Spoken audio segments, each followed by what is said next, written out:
So it's no wonder we're all so different, yet so similar too at the same time. Like everyone has the same kind of like, you know, wake up in the morning and we have our a routine we might get into or whatever. Like there's things. It's like, yeah, humans they wake up and then there's like things that they will do kind of regularly after doing it 365 days times a year for however long they're alive. There are certain things that each person will do. Those things will vary greatly. Some of them will match up. A lot of them will be the same. Like, so we have similarities, and yet so vastly different too. Yeah. Yeah, I mean, I wonder just even doing that same experiment with different orangutans, right? Like, how many monkeys did he do that with before, as he was observing, right? Yeah. Well, have you? There's like pretty famous tests or like just examples of the way they would study the behaviors of animals, where they'll have like a platform with food on it and a platform with a monkey on it, and then stuff on the bottom, and then they have the monkey reach across, and it just casually reaches across and grabs the food. It's just like what they do. It's like, hey, there's food over here, and they reach over and grab it. And then they'll do that with like monkeys from a zoo and stuff. And then no matter what's on the bottom, it could be snakes, it could be rocks, it could be like the ornaments, it could be any animal, like other animal, whatever it is, and the monkey doesn't care.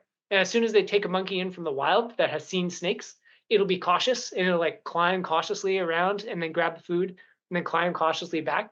And if the monkeys from the zoo see that, then the monkeys from the zoo climb cautiously around if the snakes are down there, even though they didn't before. They would just like grab the food. And now it's like they're being cautious. Should I be cautious? Is this something I should do? Or even the dogs at Ian's house or at Dad's house, like Ian's little dogs there. One of them would bark, and like there's so much intensity and urgency in like a bark and a prance across the yard that the other two dogs are probably like, that was intense. That's there's a lot of assertion there. Should I be barking too? Yeah. And they're off, and it's like, why? Yeah. This is something I thought of the other day was that, like, you know, there's stories of Buddha where, someone goes to him and has some issue or whatever, right? And he maybe gives them a story or he tells them to do some specific task or whatever it is. And it's like the perfect thing that makes them learn whatever they need to learn, right? And so I was just thinking, someone who gives advice, unless they're giving the advice that actually leads to a result for that person, then they don't actually know well enough what that person needs if they can't actually give them the proper advice that actually makes them have that change, right?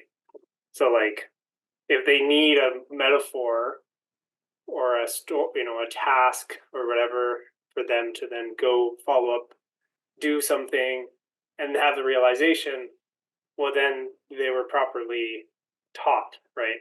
But if they're given some information and they don't apply it because it's not the right thing that leads to a result or whatever, then it's just words. It's Yeah. And then it's a, if you're the Buddha, obviously you know what it is, uh, yeah, all the time. But then in it, like to you know, Dulcie coming back from Vipassana and figuring all these things out. The thing that made him go was us talking and you going and him realizing that it wasn't just this one person that could be like this, but other people can learn how to be like this and then and be happier, and you could actually like learn to be happier and like it's he could see it in another person, and that's what clued him in. And it's like, was there something that somebody could have said to help him, or was it like something that he just it wasn't even something that was said to him? Probably it was probably us talking, and during our conversation of him being around and nodding, but like as if he's following along, like in his own way. It was like, wait. yeah, And it wasn't yeah, even addressing him. It was like the story, the metaphor was two other people talking and him kind of going through it himself after hearing so many things about it, and or like just observing it and being like, and that's the thing that clues him in. Or even Yeah. dad today was talking about how one of his friends came over and was super drunk and totally a nuisance, like just total nuisance. And dad's like, I hope I'm not like that. I'm like, you are. He's like, yeah, you've said that before. Oh, I hate that.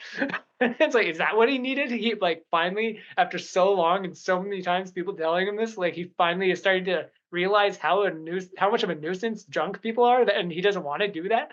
And like, really? Did this? But yeah. Maybe there's Yeah. something the Buddha would have said to him a lot earlier, like Yeah. said, "You're a nuisance" in a very specific way, or something. Like, Yeah. Go to a bar and do this or something. Yeah, I don't know. yeah, it's like he would just tell dad a story about what dad had would do regularly in a bar. It's like, say you did this or you were at this place and then somebody was like this and somebody did this and whatever. And at the end of the story, the Buddha would be like, have you ever been one of these two people in this story? Yeah. I'm sure you've been both. And dad'd be like, oh, I really don't want to be that nuisance person. And I don't want to be the bothered by the nuisance people, be this person who's bothered by them. I don't want to be in that situation. Like maybe something like that would work. Who knows? Yeah.